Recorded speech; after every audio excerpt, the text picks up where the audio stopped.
The Fandom Bricks Podcast. Hello, everyone, and welcome to the first Fandom Bricks podcast of 2023. I am your host, the Galaxy of Bricks, but unfortunately, my regular co-host, Sam, better known as Bite Size Brick, unfortunately has to have had to take a bit of a hiatus from the podcast due to some family reasons. So we wish Sam all the best and hope everything sorts itself out soon. But that means that for however many weeks, the Fandom Bricks will be hosted by myself and a special guest. And making her Fandom Bricks debut is one of my biggest collaborators on TikTok and one of my best friends outside of TikTok. It is the all-time Yashin. Hey, welcome to the podcast, mate. Thank you I feel honoured. I feel very honoured being here. Honestly, it's a pleasure to have you here. I mean, obviously, like, you've been a regular listener to the podcast when we started, like, way before the new year. Absolutely. And, you know, you're also somebody who Sam and I have collaborated with quite a lot, and we've done a lot of lives together. We met at Brickfest. Yes. So it only seems fitting to start the new year and my first, I guess this is me going solo with a guest for a little bit, with somebody that I've known since I got into Lego Talk. So it's a pleasure to have you with us. Thank you for having me. You are exceedingly welcome. Right, so we have a lot to cram into our first podcast of 2023, which is both exciting and quite daunting for me because I'm doing this without Sam's moderation. So I apologise, Sam, if you are going to be listening to this. I will try and do my best to hold the fort down for you. So we kick things off, as always, with a regular segment of the podcast, which is Lego Life Stories. So Beth, as our guest and our co-host, what have you been up to in the world of Lego? Have you built anything? Have you bought anything? Where are you currently at for the new year? So the last couple of weeks, really, the only things I've built. So I'm in build at the moment. I'm currently building the Inquisitor Scythe, which I am loving, by the way. Yeah. Incredible build. And I'm only in bag 3 and I'm absolutely blown away. I've built a couple of custom Lego builds. So I built a couple of Lego hilts that are made by Demon Hunter Bricks. Yeah, he's fantastic. They're honestly incredible. So I've built their Darth Maul lightsaber hilt. Yeah. Again, perfect. It's like a 1-to-1 scale. It's the most incredible thing I've ever seen. And then to buy, obviously we've had the January 1st drops, which obviously everyone's very excited about. Yeah. And I ventured outside of Star Wars. That's an exclusive for a podcast, if ever there was an exclusive. Like, mad exclusive, right? Yeah. So I have bought all of the new Lord of the Rings brickheads, which I am so excited to build. They look incredible. Yeah. I don't know how I feel about the Frodo and Gollum one. Yeah, if you remember on that episode of the podcast that me and Sam did where we spoke about them, we spoke in great length about the brickheads. Mm-hmm. So, yeah, I totally get it. That's the one that I'm a bit kind of like dismissive of. So I totally get your point of view, mate. It makes sense. It just looks weird.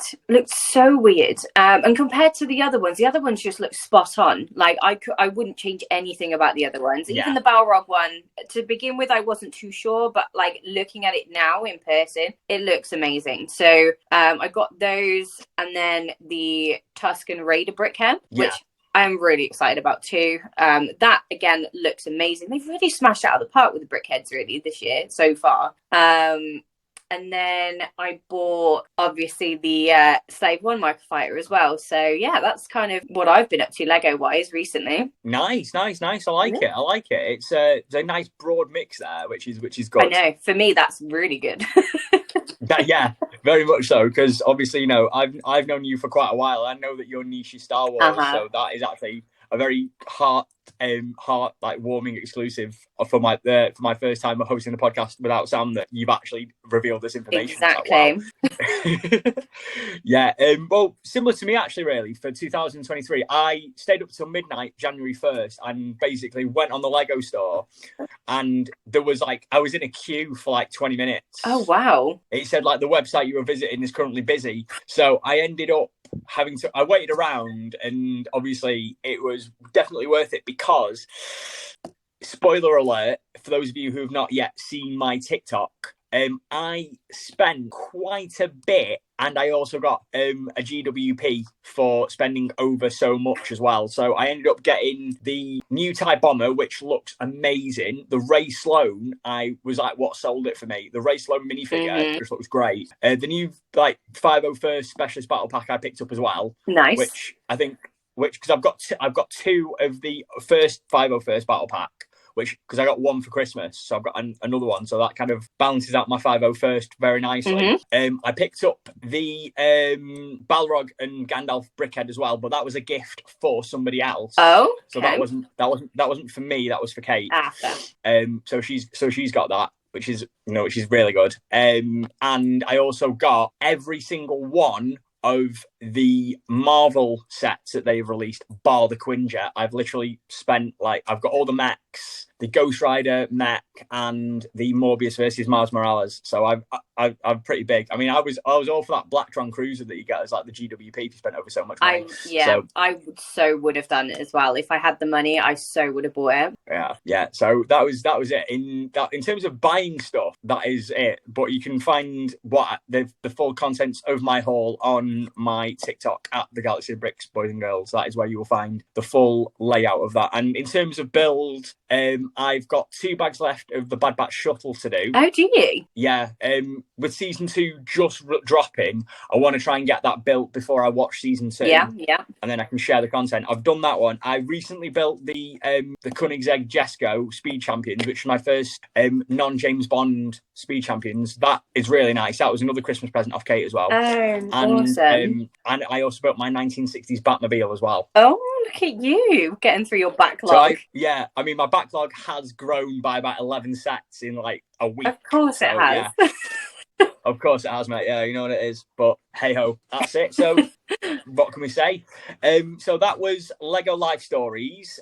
Again, it's been a really busy month if you're a Lego fan. It's been a really busy month if you are a Lego content creator like myself and Beth are, because there's just been so much released within such a short span of time. It's hard to keep track of. And we always know that January is always a busy time for Lego, because they always release either a new theme or there's a re-release of older themes as well, which I've noticed in the last couple of years. Yeah. So it's been good, I think. January's been really good. It's been so good so far. I didn't really think much was going to come out of it, if I'm being perfectly honest, but actually everything that's come out is actually pretty good. So I think there's no dud, I think, for this this whole line. I think the Star Wars looks pretty solid for January, which is good. The only one that I'm not overly fond of is the Boba Fett Microfighter, but that's just because I've got like 4 Boba Fetts and I don't need any more. Yeah, there's so many.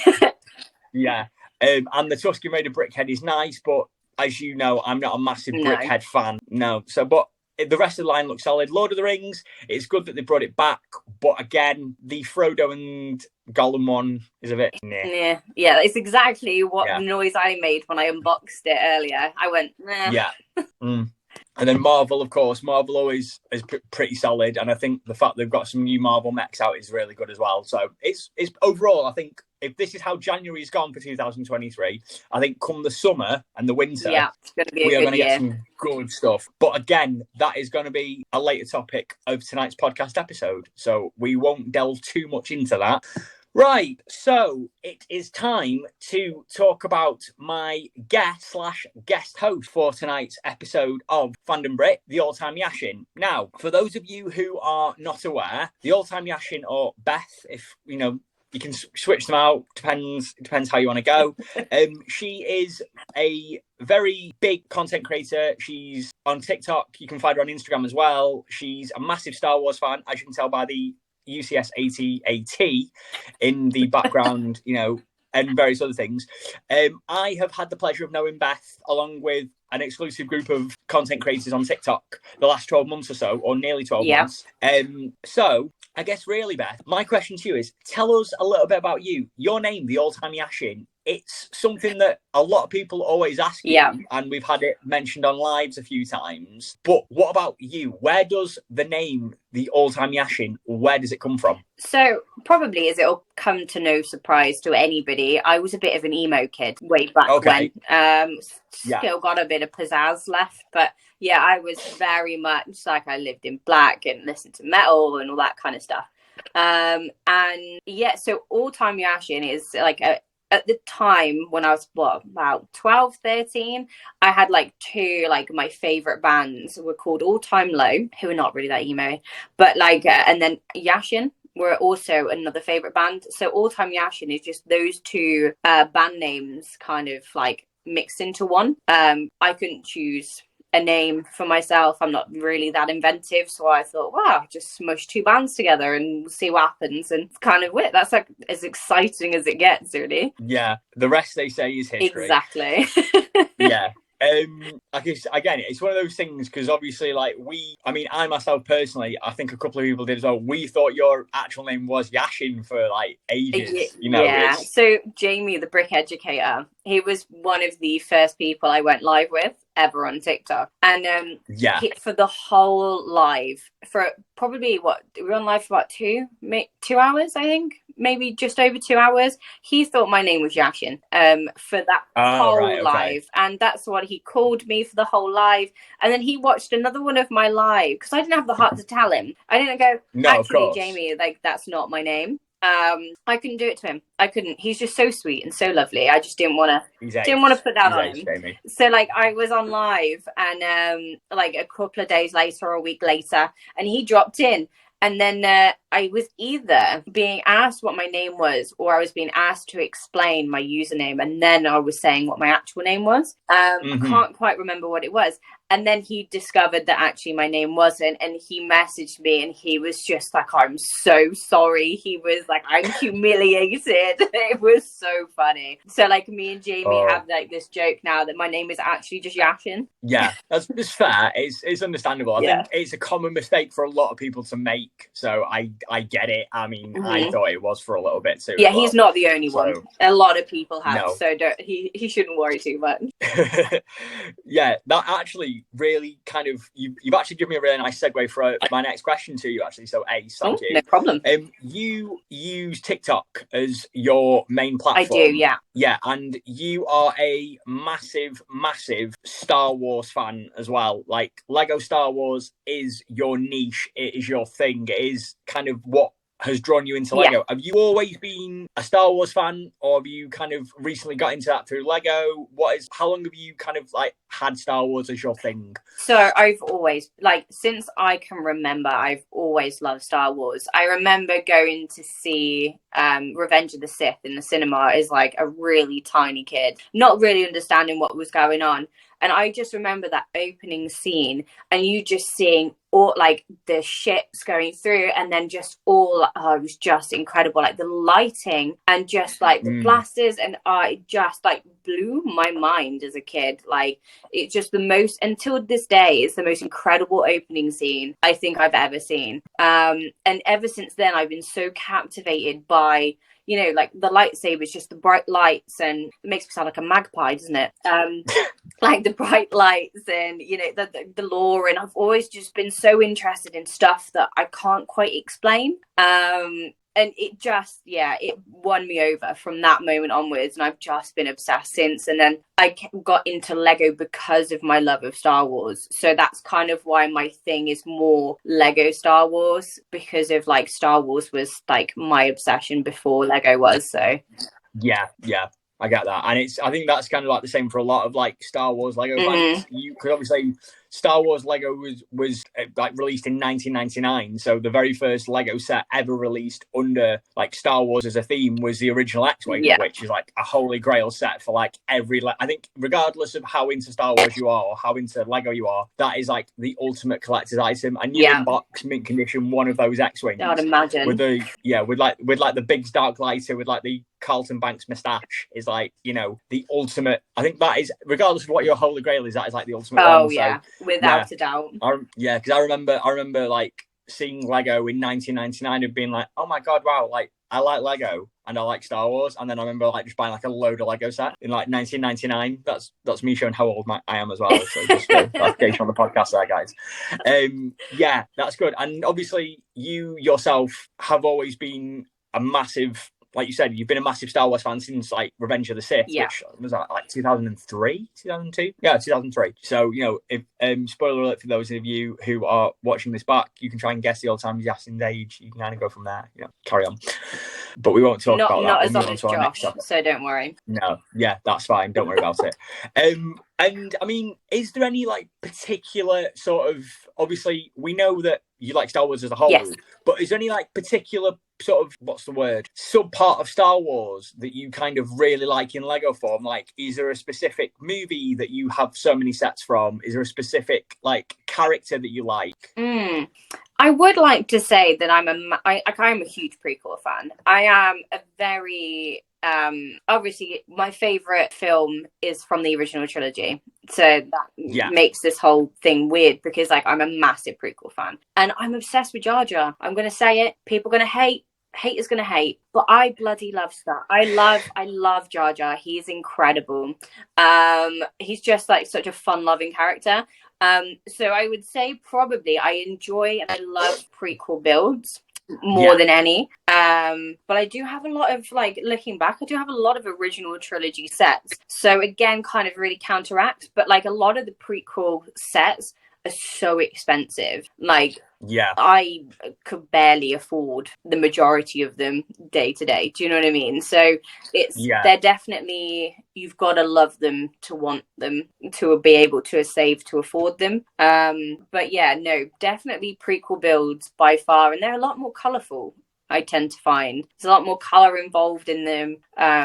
The minifigures are so much more interesting, and I love like the old school minifigures, just like the straight up green, like they've got no facial like features at all, they're just one color. Like those minifigures I absolutely love. Like they just look amazing, I think, personally. Like the lack of detail makes it for me, I think, weirdly.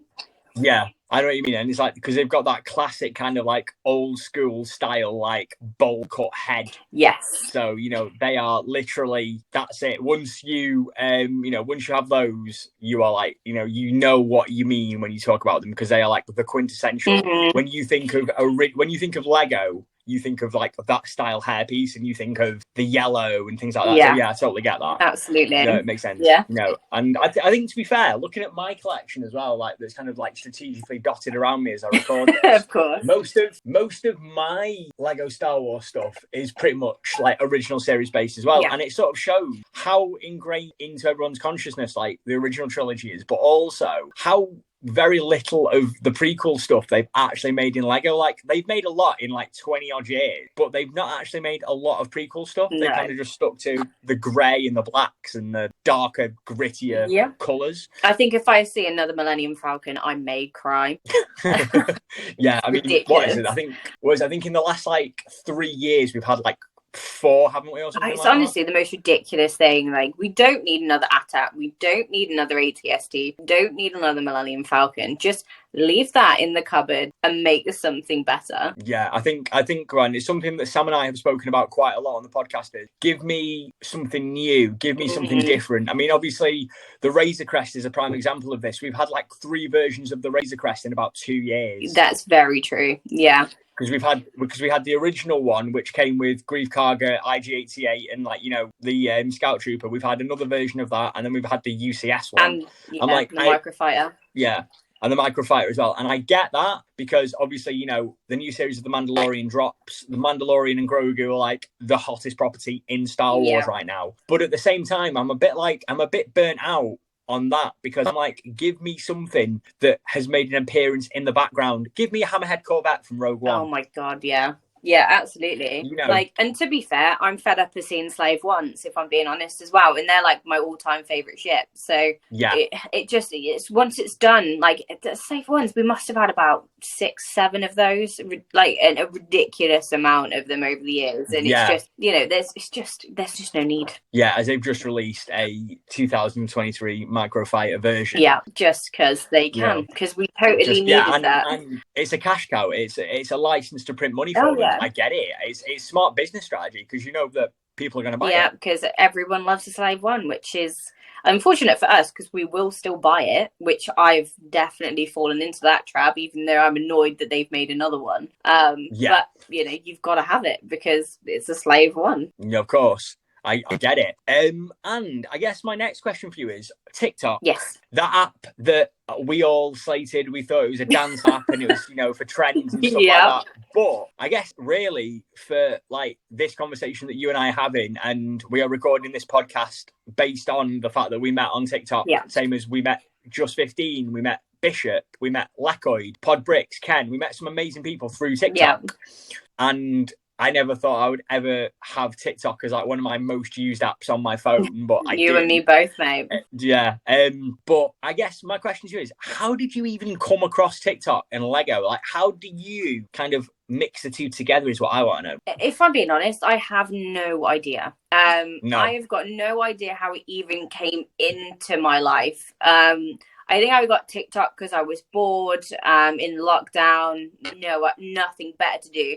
But like I heard it was very much like Vines. Do you remember Vines? Yes, I remember Vines. Yeah. I was obsessed with Vines. So just that like quick like flicking through videos, like love that. So and I've got a very short attention span. So it's like perfect. So I downloaded it, obviously expecting to see people shaking their bums and like people making cakes and all that kind of stuff. And I was like, if it kills an hour or so, it'd be ideal. Yeah, exactly. And then I was scrolling through and then I found this video and I think I started on Star Wars, just like Star Wars side of TikTok.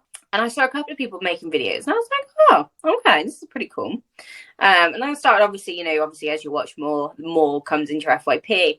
And then Lego started coming up, like people that collected Star Wars Lego. And I was like, I've got a few Star Wars Lego sets. But like I always saw blokes posting. I never saw a woman. Like I didn't see any women on there at all. It was just all men. And I was like, I wonder if like people will find it interesting if I start maybe posting a couple of videos about, because I just got my UCS Slave 1 for my birthday, and I was like, if I make a video while I'm building it, obviously do the stages of the build and just see if anyone's interested, because it would be nice to have some friends that have, or like even just to talk to people on there that have like a similar interest, because I don't know anyone that likes Lego at all in person. I know what you mean. Yeah. Exactly. So I was like, you know what, we'll give it a go, see what happens. And then I could get in some people comment and going, this is an amazing set, and have you tried this, that, and the other, giving me some tips on like how to make videos better and all this kind of stuff. And I was like, actually, I'm kind of enjoying this. And then it also means I can spend more money on Lego, and it doesn't really, I can justify it, right? So I literally just started posting just purely for the fact that I wanted to just prove that there were women out there that actually did enjoy Lego. And it's not just like a male orientated thing, because I think like a lot of people think it's just men that like even just Star Wars, let alone Lego Star Wars, or even just any Lego for that matter. And then, just to communicate with people really, and just like get some ideas on like what to do with my displays, because that was a big thing. I didn't know how to display my Lego either. I had lots of it. I just had I didn't know what to do with it. I didn't know how to display it. Like I had it built, but it was just everywhere. So it was just like to get some hints, tips, like just to like meet people really, just to have like, sounds really weird, doesn't it? It sounds like I really struggled making friends in real life, but I had to scroll on the internet to make some friends. It was more of like an outreach to other people that liked it, to get their ideas, just to like nerd off really. That was kind of why I started, and then it just became a thing. People started to like my videos, and here we are.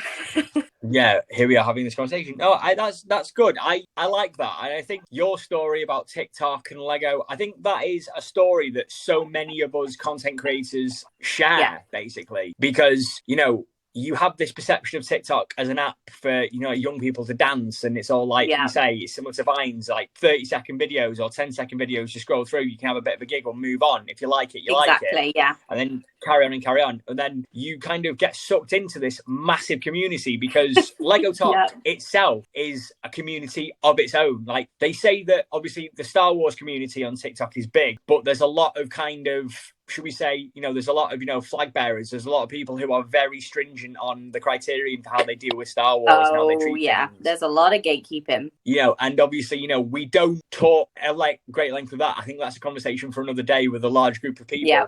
But when you get into sort of like Lego TikTok, I don't know about you, but I found that the interaction with Lego Talk has been, if anything, it's been really nice and pleasant. There are some amazing people out there. Yeah, I have not one bad thing to say about Lego Talk at all. Everyone's been so welcoming, so lovely, so willing to help. Like, even if you make a mistake or you don't know something about what you're talking about and you like outreach for help, people just bombard you with like helpful comments and just say, it doesn't matter, like this is like what it is for, or this is what said it's for, or like everyone's just so like, I've never met a nicer bunch of people.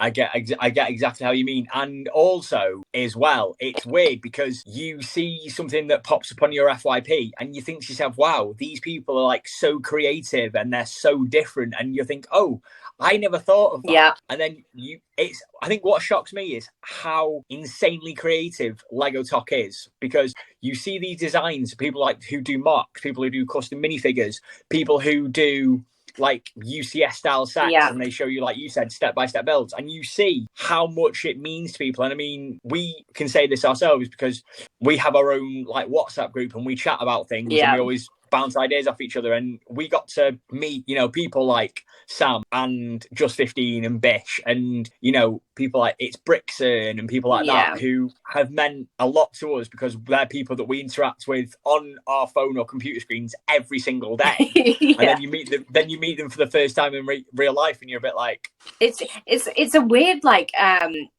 almost like a starstruck feeling, if that makes sense. When I obviously seeing everybody for the first time in person, I was like, what do I say? Like, how do I approach them? Like, they're usually on this screen that I talk to. Like, how do I interact? Like, what is talking? You're like 2 foot away from them. Exactly. And you don't even know what to say. Like, is it too late to turn back? Because I'm freaking out. Yeah, exactly. You're clutching Krennic shuttle as you see, like, your friends, and you're like, what do I do? Though, actually, that's a very important thing. You got recognised at Brickfest, didn't you, in Birmingham? Somebody recognised you from TikTok, didn't they?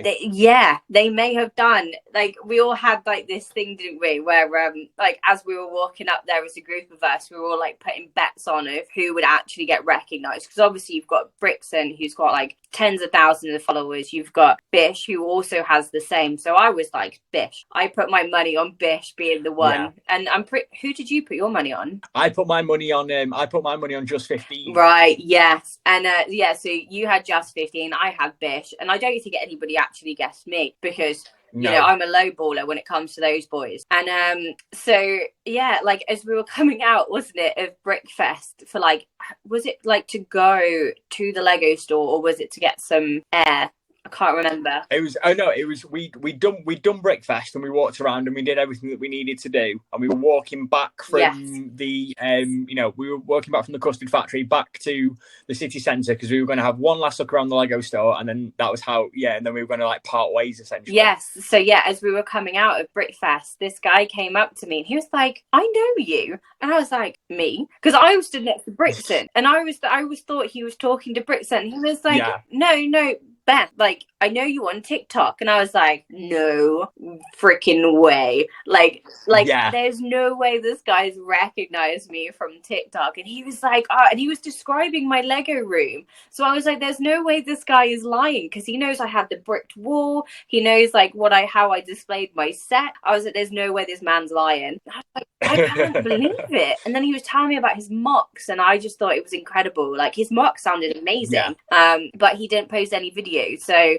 But yeah, he popped up to me in my comments as well afterwards, and he was like, I was the guy that recognized you outside of Brickfest. And I was like, this is mad. I've never felt, it's a weird feeling because you feel somewhat uncomfortable and then you feel like somewhat of like an imposter. Like, you're like, nah, no, like there's no way this random man who probably comes from a couple of hours away knows who I am. Like, that to me is bizarre, but an incredible feeling as well. Like, it just kind of just proves like what I'm doing, it kind of is working, you know. It kind of, people do watch it and people do actually somewhat enjoy the videos I make, you know.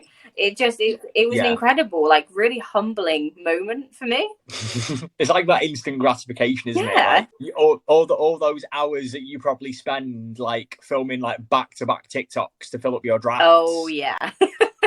Kind of your faith in the time and effort you put in is restored because somebody that saw you at a Lego convention is like, oh yeah, you're the all-time Yash and I know you.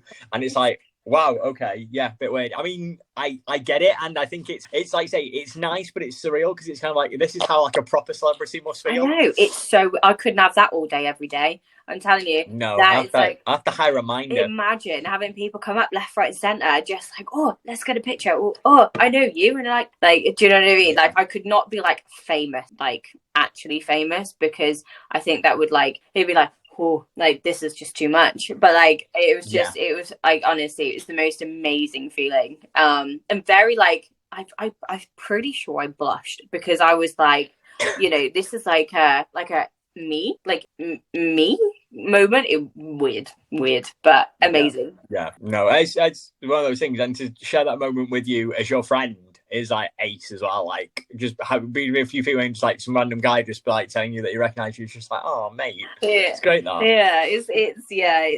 I'm so glad actually everybody was there to like be there, not to be like, oh, did you see that, just because obviously a lot of you guys helped me get to where I am, and not that I'm like some big TikToker, like I haven't even reached 10k yet, but it just slip that one in there, just just for those of you, if you don't already go and follow the all-time Yash, you're trying to hit 10k before April. Go on, you know where to go. Please.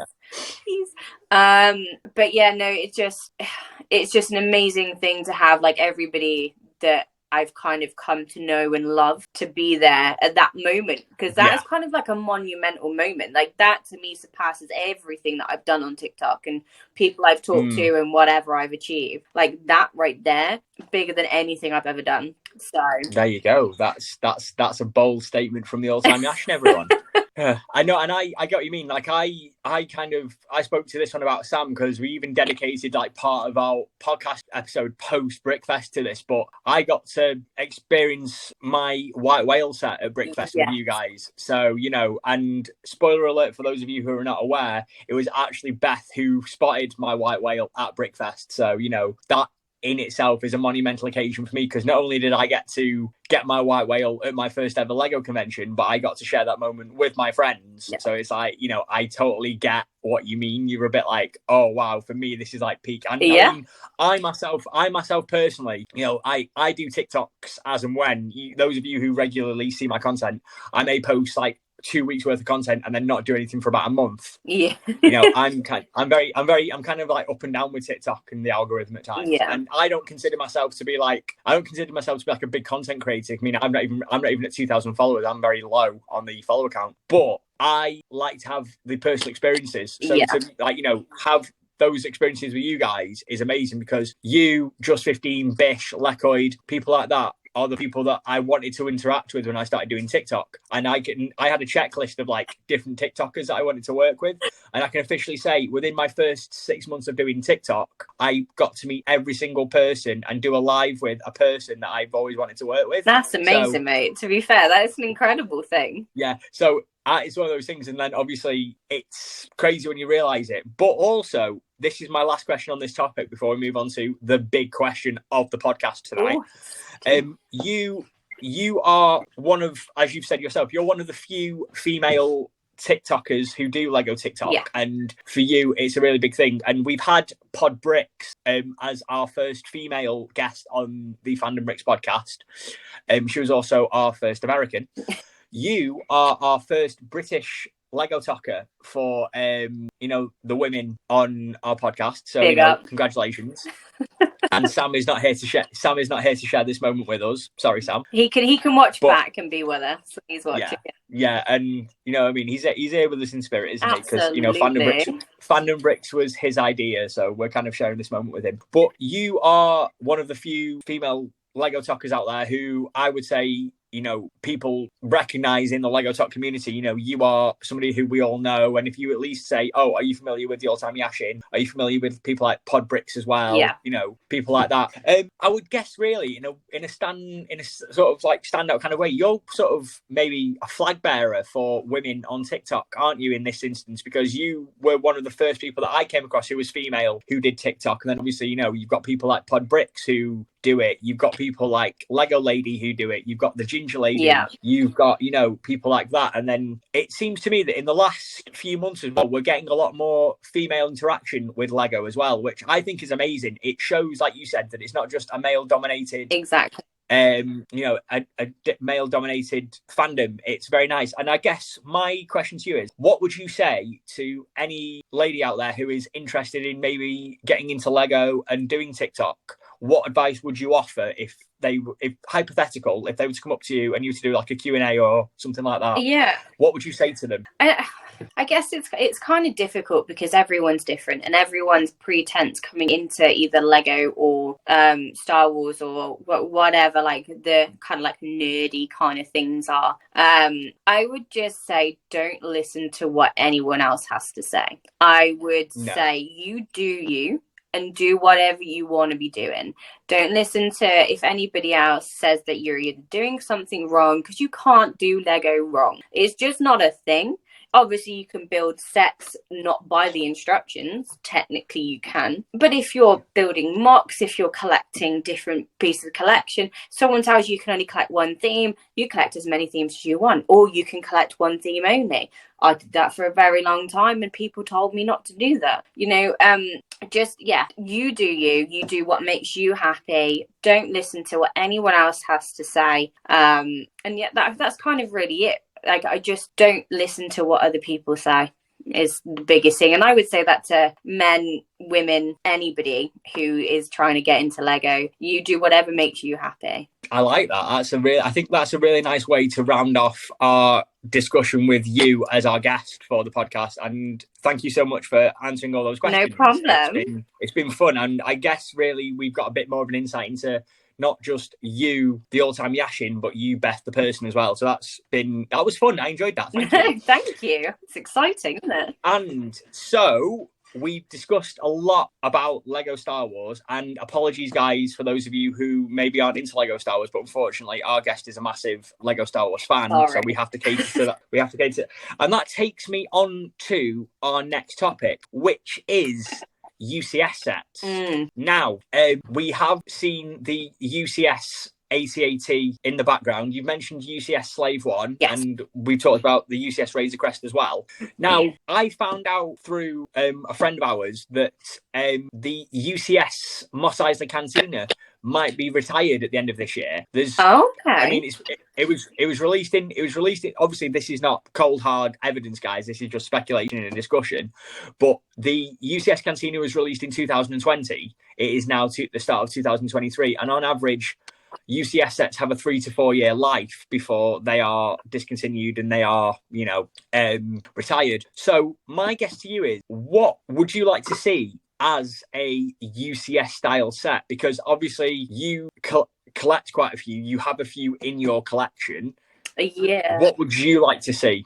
I feel like I'm going to upset a few people when I say this. But my all time, like, what I would love to see is a UCS Gungan sub. I think for me, that would, like, imagine the pure, like, size of the thing. It would just, I think it would look incredible. Personally, I'd be all over it. But I know there's a lot of Gungan haters out there. And I know there's a lot of, like, sub haters. So I don't know if it would be very popular, but I think it would look phenomenal. And I think it calls for it, I think there's a niche market out there of people that would actually love that. But yeah, just that's my first pick. That was probably, I would definitely buy it. Yeah, I mean, to be fair, you do have is it the 2011 Gungan sub? So I Is it have the 2012? 2012 one and Yeah. the 1999 version as well. Oh, you've got the OG Yeah, one? so I've got both. Oh, okay. That's fair enough. Because obviously, the 2012 one comes with that amazing exclusive Padme Amidala as well, which I think is like a holy grail minifigure for like so many Star Wars collectors. Beautiful. Like, you will never get a better minifig than that minifig. There you go. And I think your choice is actually very good as well, because I don't know about you, but I've noticed in like the last 12 months or so, there's been quite a lot of nostalgia for the Phantom Menace and the prequel trilogy. They've kind of people are growing into liking them again, and we are getting obviously a lot more prequel based sets now, because the Gungan sub is from the Phantom Menace. We've recently had the 20th anniversary of the Phantom Menace in 2019. Yeah. We're now coming up to the 20th anniversary of Revenge of the Sith, because it's 2023. And yeah, I think as much as it's niche, your choice, I think it makes sense because it kind of fits that people are probably going back to the old movies now that you can freely access them on Disney Plus. There's a market out there, but I guess minifigure wise, if it was to come with minifigures, who do you think you'd have with it? Obviously, you'd get Qui-Gon, Obi-Wan, and Jar Jar. Do you think you'd get anybody else? Oh, I don't know. See, that's a question. Oh, what's his I can't even think of his name now. You know, the leader of the Gungans that goes, Boss yes, Nass. Boss Nass, that's his name. I think we should do a minifigure of him, because I don't think he's in minifigure form at all, Boss Nass. No, I don't think he is. If he is, I've never come across him. I think there's actually very few Gungan minifigures out there. So I think that would be an amazing exclusive figure. And maybe like a remade Jar Jar, like a really souped up Jar Jar would be amazing. Yeah. Obviously, it'd have to come with Qui-Gon and Obi-Wan. I don't know why the old ones, like the other like original subs, came with Queen Amidala. It doesn't really make sense to have her in like a full getup. But, I'm not going to moan because I think she's a beautiful minifig. But yeah, I think Boss Nass has to be like the exclusive figure for that set for sure. Yeah, and I mean, price-wise, I'd say it'd be about £300 to £400 based on the current inflation for like UCS style sets. So you can imagine like a £300 UCS style Gungan sub that'd be like, it'd be a chunky boy. Oh, he'd be beautiful, wouldn't it? It'd be a lot of green and grey though, but yeah, I totally get it. Beautiful. What would you pick, man? Oh, well, you see, I've got two. One of them I have mentioned before on the podcast, and it is a set that I think seems more and more feasible, and that would be a UCS Ghost from Star Wars Rebels. Why did I know that was going to be your choice?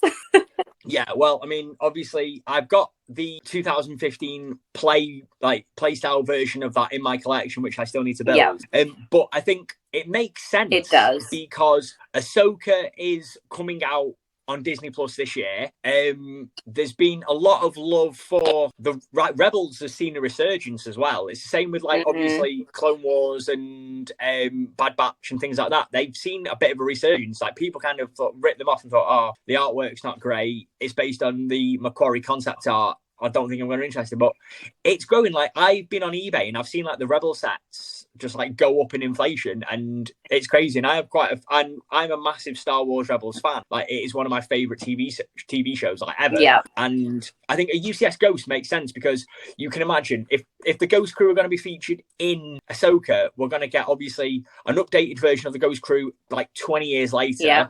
We may get an updated Thrawn, which I think is long overdue because there are rumours and speculation based on her appearance in The Mandalorian. Spoilers for those of you who have not seen The Mandalorian yet. That obviously, he gets name dropped in that. So obviously he's a big part of Ahsoka Tano's life, basically, post Rebels and into Mandalorian and Book of Boba Fett. And I think Thrawn would make sense. Yeah. But I also think if they're going to do it, they should do it a bit like the UCS Falcon and give you the ability to swap out which version you have. So you could have the Ahsoka version as a UCS style, and then they give you the pieces to make like the UCS Rebels version, and the minifigures reflect that as well. I think that is not something that Lego does very often with a UCS set, but it makes sense. Yeah. Especially for a set like that. And I think there's a hell of a lot of calling for a UCS Ghost. I think you put the good sub aside, that just sounds stupid compared to the UCS Ghost. But that would be out of stock, I think, for the whole time it's in production. That's it. Yeah. And I think price wise, that would be edging on more towards like £500 to £600 Easy. like Razor Crest territory. Yeah. And I think, but I can just imagine it would be, if we were being honest, it would probably be just as big, if not slightly smaller than the UCS Falcon, I think. Yeah, because it's quite a wide, flat set. So yeah, it probably wouldn't be that dissimilar, really. Yeah, and then the minifigures as well. Hopefully we'd get an updated Zeborelius, because he's only ever appeared in one set, which is that version of the Ghost. We'd get another Hera Syndulla, we'd get another Kanan, we'd get Ezra Bridger, Chopper. We'd get all the main regulars from the series, but then obviously, depending on how Ahsoka goes, you probably get those characters as well. And they may throw in, say, somebody like Agent Callus or Thrawn, or even like maybe, I don't know, an updated Princess Leia or Mon Mothma, because they appear in the series quite regularly as well. Yeah. I think that would be like my number one UCS style set that I would want would be that. I think that would be like, take my money. That is like, I would spend all my cash on that. But I also think as well that one thing that they should make a UCS style set of, but they never would, is I think we need a UCS either MTT droid transport or the droid troop lander that lands on Naboo. Oh, see that, you've nailed it. Yeah. Yeah, because that has never appeared in Lego form. No, and imagine it just as a UCS shocked me. Yeah, exactly. And it's like the MTT, we've had a couple of versions of that. The 2007 one, in my opinion, is one of the most superior ones they've ever made. Yeah. And they've had like the 2013, 2014 one. But the Troop Lander, we've never had that as a Lego set, which just surprised me, because it's appeared in the Phantom Menace, it's appeared in the Clone Wars, it's appeared in loads of video games. I think it's left field, a bit like the Gungan sub. But I think if they were to do it, it would make sense, because you would get, like, say, how the UCS AT-AT kind of gives you the option to have like 40 minifigures. Yeah. You could have that with like, imagine that with like battle droids. Well, you got like 40. Absolutely. It'd be great for battle building. Yeah, 40 different versions of like the battle droids. Yeah. Like you get like the blue ones, you get the yellow ones, you get the red ones, you get the plain ones. And then who knows, you might throw in, say, a couple of Gungans with it, or you would throw in a couple of like the Naboo security officers. Absolutely. There's so many things you could do with it. And like, the people that do like battle builds and like they build armies and stuff like that, it would be a dream. It would be a dream. I can't disagree with that one. It would be like the ultimate UCS style set. And I mean, obviously I don't think it'll ever get made, but who knows? Who knows? It's possible. I mean, strange things have happened. Very much so. In terms of Lego and Star Wars, we've had some very weird sets over the last like 20 odd years, but we've had some very predictable ones too. So I get it. Yeah. I also think the last one that I came up with UCS set would be like do you remember the the Master Builder series Hoth that got slated in like 2016? Do you remember that one? I think a version of that, but as like the Geonosian Arena, is one that a lot of people talk about as well. You're nailing it with these sets, Josh. Like, that would be incredible. How did I not think of that? Yeah, I think it's one that myself, Just15, Lecoid, and a couple of other people have spoken about numerous times when we've been on TikTok. But you can just imagine the sheer size and scale of that. You could have like a buildable arena that goes all the way around. It'd be like, say, like 6,000 pieces. Yeah. You'd have like a few Geonosians, some Jedi, Count Dooku, Jango Fett. It would just be incredible. Like, I feel like it'd be like the Cantina, just like with the amount of minifigures and stuff that they have in just the Cantina set. So make times that by 2, imagine. Yeah, and I mean, like with the UCS style Daily Bugle, that's got like 26 minifigures, but 16 of those 26 minifigures are exclusive. Yeah, they could do so much with that. Yeah, and I think a bit like the UCS Cantina, it would be designed so that you could have it round like that, or you could fold it out and you could see different sections of the UCS, like the UCS Arena. Yeah, make it easier to display as well. So if you've got like displays like mine, you'd probably have to have it open and not like closed. Yeah, exactly. I think that's one that, I mean, it's plausible, but I don't think it will as well. I think it's a little bit too niche. I think people would want, as much as it pains me to say, people are probably more interested in like gunships and Slave Ones than they are like a play style, or even like UCS style Geonosian Arena, unfortunately. Yeah, I don't think there's a lot of call-in for like scene sets, if that makes sense. Like like Mos Eisley Cantina. I don't think there's like a lot of call for that at the moment. I think everyone's obsessed with ships and ships only. Yeah. But it would blow my mind. Like something like that would be absolutely incredible. It would be so worth doing. I think they'd make a fortune off something like that. I think so as well. And like you say, we've had like a UCS Bespin as well, which was like, you know, the Betrayal at Cloud City. And we've had a UCS Death Star, which isn't like a proper one, but it's like a playstyle one. And we've had, you know, other sets similar to that, like the Cantina, I think is a good one to discuss, because it's even though it's like a massive like brownish tan base with like loads of bits around it, if you're doing a Tatooine mock, or you're doing effectively a Lego City but Tatooine, a Cantina with say Jabba's Palace and some of the older style sets would make perfect sense. And I think if you're a mock builder, a UCS style Geonosian Arena would go very well. It really would. Absolutely. And I mean, I think we've covered UCS sets there. There's like 3 or 4 options between the two of us. So, you know, if anybody from Lego Ideas is viewing this podcast, I mean, thank you. And please, you know, make a UCS style gunship, or a UCS Gungan sub, or a UCS Geonosian Arena for me, and then maybe give us something different that we've not seen in UCS format before. Or just in any Lego format, just give us something different. Yeah, please. Save our collection looking repetitive for like the next like 10 to 15 years. Absolutely. Right. So, Beth, we are coming to the final section of tonight's podcast episode. We have been doing this, would you believe, for 55 minutes. We didn't have to talk a lot, didn't we? No, yeah, we've kind of spoke a lot, but we've covered a lot of ground as well, which has been really good. So, as is a regular staple on the Fandom Bricks podcast, we are doing our Lego draft. Now, for those of you who are new to the Lego draft, what happens is myself, Sam, or a guest that we have on our podcast, we pick a topic. So, for example, it could be Jedi, it could be Sith, it could be Rebels, Imperials, things like that. And we pick our 5 favourite minifigures. We don't have to own them. We don't have to have owned them. They're just our 5 favourite minifigures within that realm.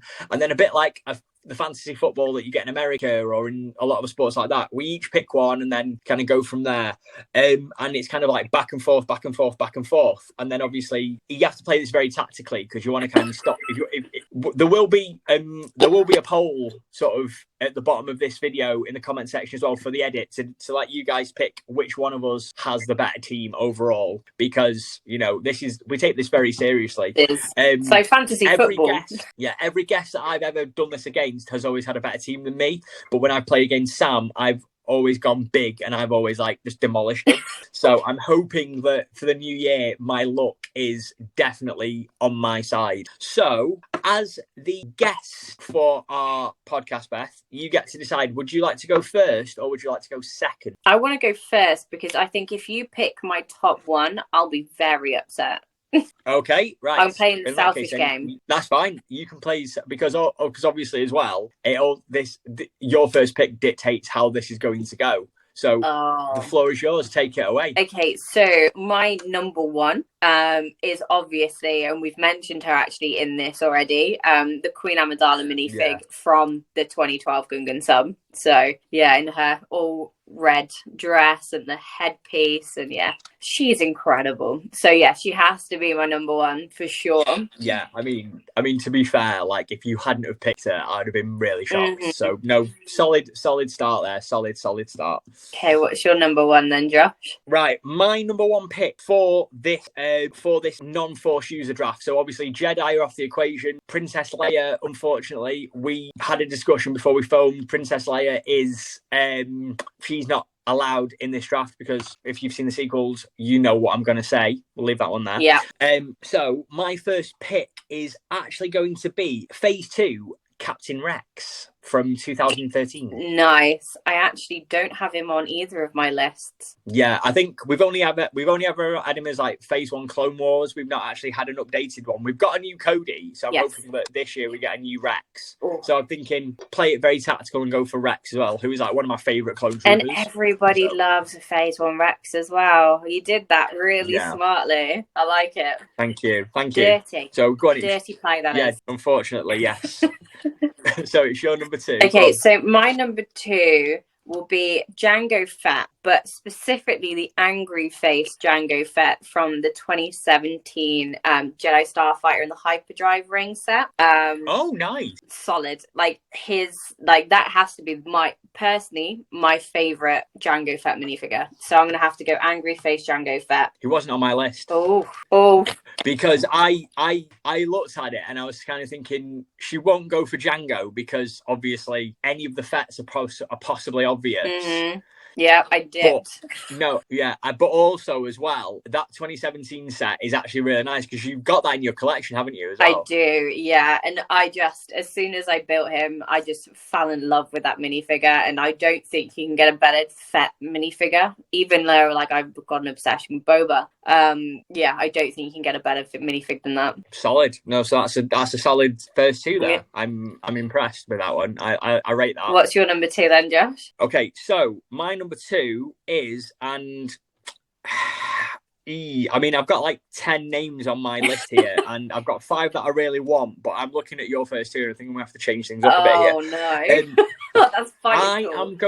I am going to pick from, ironically, a set that has kind of like cemented our friendship. I'm going to have to pick Zebrelius from The Ghost. Nice. Love the choice. And luckily he was not on my list either. Oh, that's excellent. I feel like I think we might actually not get any overlapping minifigures here. I think based on just our first couple of picks each, we might be okay. But yeah, no, Zeb for me, he's only ever in one set. That set was my holy grail, and I've got that. And I think he's a character that deserves an updated figure, sort of like Rex. So it was a given to give him, for him to be on my list. So yeah, that's my number two. Okay, so this is going to probably surprise a few people. So my next one, although I don't rate the character himself very much, but this minifigure in particular, I really like. It has to be Han Solo, but specifically the Han Solo that comes with the 2011 Echo base, where he's got his like Hoth coat on and it's hood up. That I love that minifigure. I don't know why. I just think it looks amazing. He's got his like fur coat on. He kind of looks like what's his name? Kenny. He kind of looks like him. I love it. I think it's a great minifigure. And it's the only one I believe he's got with his hood up. So I love that. Yeah, I mean that was completely like out of left field. Very left field. I did not see that one coming. I'd be interested to see what our viewers and our listeners think of that. Yeah, I've probably lost now, is probably what's happened. Yeah, Han Solo has thrown you under the bus. Yeah, I think so. I had so many other ones that I could have picked as well, but I love the minifigure itself. Like, I don't rate him as a character massively, but I've got an obsession with that coat that he wears. Like, I always have done. And yeah, it just... nostalgia. Yeah, nostalgia. Yeah, I get that. Okay, what's your number 3 pick? Yeah, so just to clarify, you've picked Padme Amidala from the Gungan sub. You've picked your recent one was was Han Solo from 2011, and you've also what was your number 2? Number 2 was angry faced Jango Fett. Yeah, okay. That's fair. And I've picked Captain Rex Phase 2 and Zebrelius. Yep. So it'll be interesting to see how this goes now. Because there's a lot of different ways this could go. For my third pick, which I'm really glad you haven't picked this character, because I really wanted this character in my team, regardless of how the outcome. I'm actually going to pick. I'm actually going to pick Cad Bane. Okay. Yeah. Oh, you so won this. But I'm picking the recent Cad Bane from the Justifier. Okay, nice. I was going to go for like the OG. I was going to go like for the OG one, like like the Clone Wars one. But I just don't like the face print on that one. Okay. I think this new version that's in the Justifier. I think it's the closest we get to like the perfect Cad Bane in Lego form. Yeah. And the face sculpt is nice. The hat is nice. And it's just, I don't have the set, but that minifigure is nice. And I rate that minifigure. Yeah, I nearly put Cad Bane on my list. I was very close because I know it would be a crowd pleaser. Yeah, I rate that. So that's my third. You are on pick number 4. See, I've got some. You're regretting this now. Bear in mind, guys, Beth has had like a couple of hours preparation for this recording. Yeah, I've got some. I've got some ones that I know will probably get me some. No, you know what? I'm going to stick with my weird list, right? So my number 4 is going to be Max Rebo from the 2013 Jabba's Sail Barge. Do you know what? Okay, that is not actually a bad shout because that is a popular figure that everyone wants. Yeah, I love him. I think he's an amazing little minifigure. I don't think they couldn't have done him any better. I think he's so cute. No. He's just great. I don't think you can beat him. No, solid. I get that. I think I prefer that choice more than the Han Solo. I'm not gonna lie. I think most people will. I think I'll get a lot of disgruntled people with the Han Solo thing, but I'm sticking to it. I'm sticking with it. Fair. No, I'll give you that. So in that case, then for my 4th pick, I'm really glad that you kind of gone the route that you have because it frees up a lot of my list right now. I'm actually gonna pick. You can see which sort of lens I've gone for this one. Okay. Well.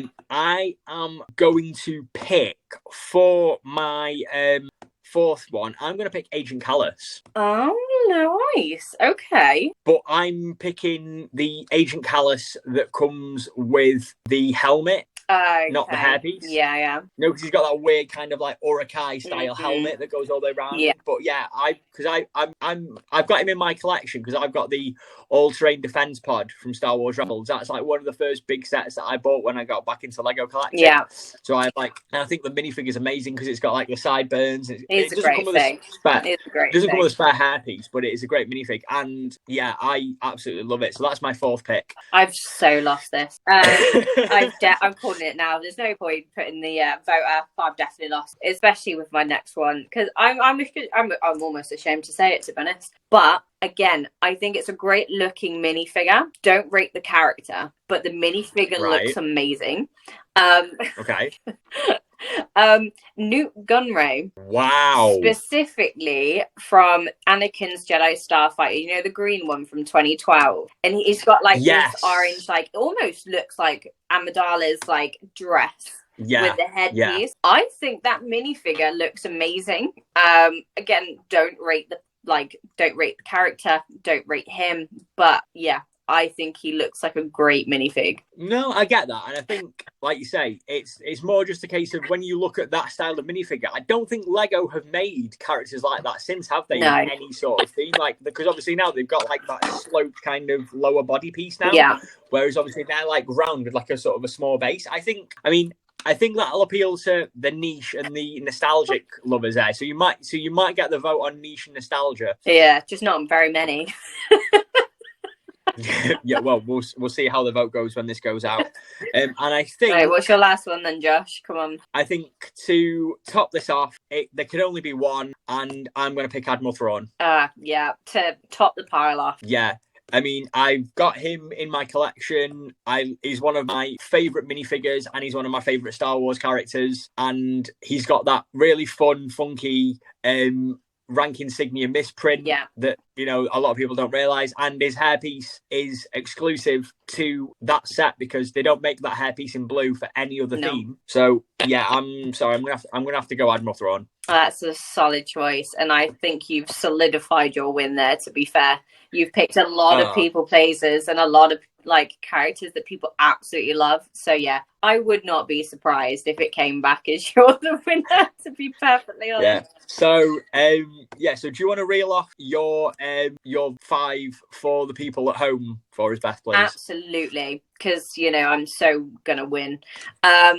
Okay, so my top 5. So my first one is Queen Amidala from the Gungan sub in 2012. Number 2 is the Angry Face Jango Fett from the 2017 Starfighter with the hyperdrive ring. My third is Han Solo, specifically from the Hoth Echo base in 2011 with the hood. Number 4 is the Max Rebo from the 2013 Sail Barge, and Newt Gunray from Anakin's Jedi Starfighter in 2012. Nice. Okay, I'm just looking back at your list before I go off mine. Don't you own the majority of your list anyway? Aren't they all figures that you own, or you own most of them? I own 3 out of 5. Yeah, so you own the Max Rebo, the Amidala, and the Jango. Yeah. You still need Newt Gunray. Ray and Han Solo. Solo I don't think I'll be getting that fig anytime soon, to be honest. I don't like the set that it comes in, but what set is that it's from? the Hoth Echo base. The 2011 yeah one. So it's like not something that I would want in my collection. I don't really collect scene sets anymore. I'm just more of like a ships and like Walker kind of person. So I can't imagine I'll have that minifigure at all in my possession, but I do like it. It's only like a tenner, I think, so maybe I'll just buy it just because I can. Just because I can. But yeah, I think, you know, I stand by the list because it's weird and quirky. Very much so, and I respect the fact you've gone weird and quirky. Yeah, I've gone very left field. Absolutely. And for my 5 choices, I have gone for Phase 2 Captain Rex from 2013. Please give the man a re-release Lego, I'm begging you. Zeborelius from the Ghost. Again, he'd be in my pick for a UCS style Ghost, and I think any kind of character like that deserves a re-release. My third choice is the recent Cad Bane from the Justifier. I've gone for Agent Callus from the ACDP, which is one of my favourite sets from that wave. And to top things off, I have picked the one, the only, my favourite Star Wars character, Admiral Thrawn. I forgot how good your list was. It's when you hear it back, isn't it? And you think, oh God. You can tell you're not worried by the smile on your face. It's not the fact that I'm worried. What worries me is the fact that because you're like just the sheer amount of followers and content that you put out, you've got more clout than I have. So I think the people might pick you because you're the more popular. Oh, I doubt it. People don't like me that much. You never know. Right, well, that's our Lego draft done and dusted, guys. When this video is edited, there will be a poll at the bottom of the screen somewhere. Let us know who you think won that draft. I mean, Beth is optimistic that I'm going to win, but you never know with these things. True. Life is strange, and the whole outcome is going to be out of our hands. Yeah. So, yeah, that was our Lego draft. Thank you so much, Beth, for being my first guest of 2023 and also my first guest hosting this without Sam. So yeah, it's been a pleasure. No, thank you for having it. It's honestly been like the biggest honor. So I obviously snapped your hand up when you asked me to be on. So yeah, it's been a pleasure. And as always, it's amazing talking to you. So yeah, I'm just happy to be here. Oh, thank you very much. For those of you who are not familiar with Beth, you can find her on TikTok. What is the name that they can find you on TikTok for, Beth? All Time Yashin. Yeah, All Time Yashin. You can also find her. You're on Instagram as well. Yeah, again, All Time Yashin, but I think it's with an underscore at the end. So yeah, just try different connotations. You'll figure out which one. If you find my TikTok, go through the beacons link, and you can find my Instagram. It'll be fine. Perfect. You don't have YouTube or anything like that, do you? I'm not clever enough for that sort of stuff. No. No. So yeah, you can find Beth on Instagram and TikTok. You can find me, as always, the Galaxy of Bricks. You can find me on TikTok. That is my main platform. You can find me on Instagram at the Galaxy of Bricks, all one word, all lowercase. And also as well, you can find me on YouTube at the Galaxy of Bricks, but I haven't posted anything since like the summer. I really need to get around to doing that.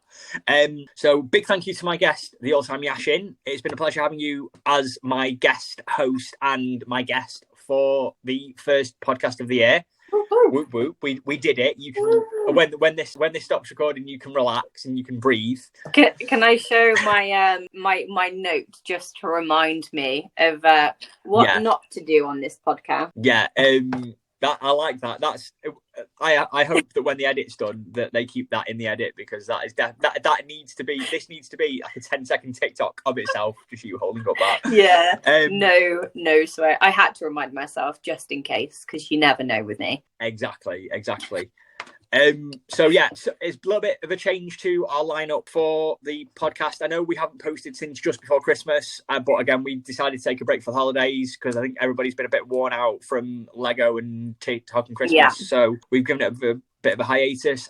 Like I say, Sam is taking a little bit of a break from the podcast for personal reasons, and we wish Sam well. Absolutely. And we hope that everything sorts itself out soon, mate, because we miss you, and we hope that you and your family and everyone around you is okay. Yeah, we're sending all our love your way, mate. Absolutely, mate. Absolutely. And again, You can find Sam on TikTok at the Fandom Bricks now. He's no longer Bite Size, so go and follow him. He is posting small bits of content as and when he needs to, but unfortunately he's taking a bit of time away from in front of the camera. So yeah, you will find that for the Fandom Bricks podcast format for the next however many weeks, it'll be me kind of doing this solo with various guests, and you'll have to stay tuned for that one. The podcast will hopefully be edited and uploaded by this weekend. There might be a slight delay to the scheduling, but we will let you know of that.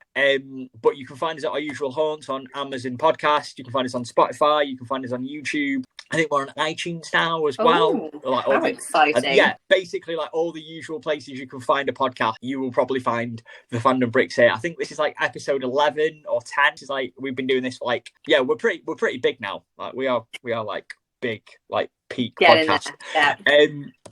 I have been your host, the Galaxy of Bricks. It has been a pleasure as always.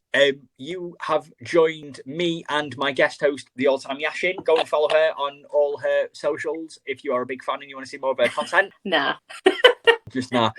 This has been the Fandom Bricks podcast, and stay tuned because we have much more coming up for you for this year. It's a big year for Lego. It's a big year for us as content creators, and we look forward to seeing you all very soon. Bye, guys. Bye.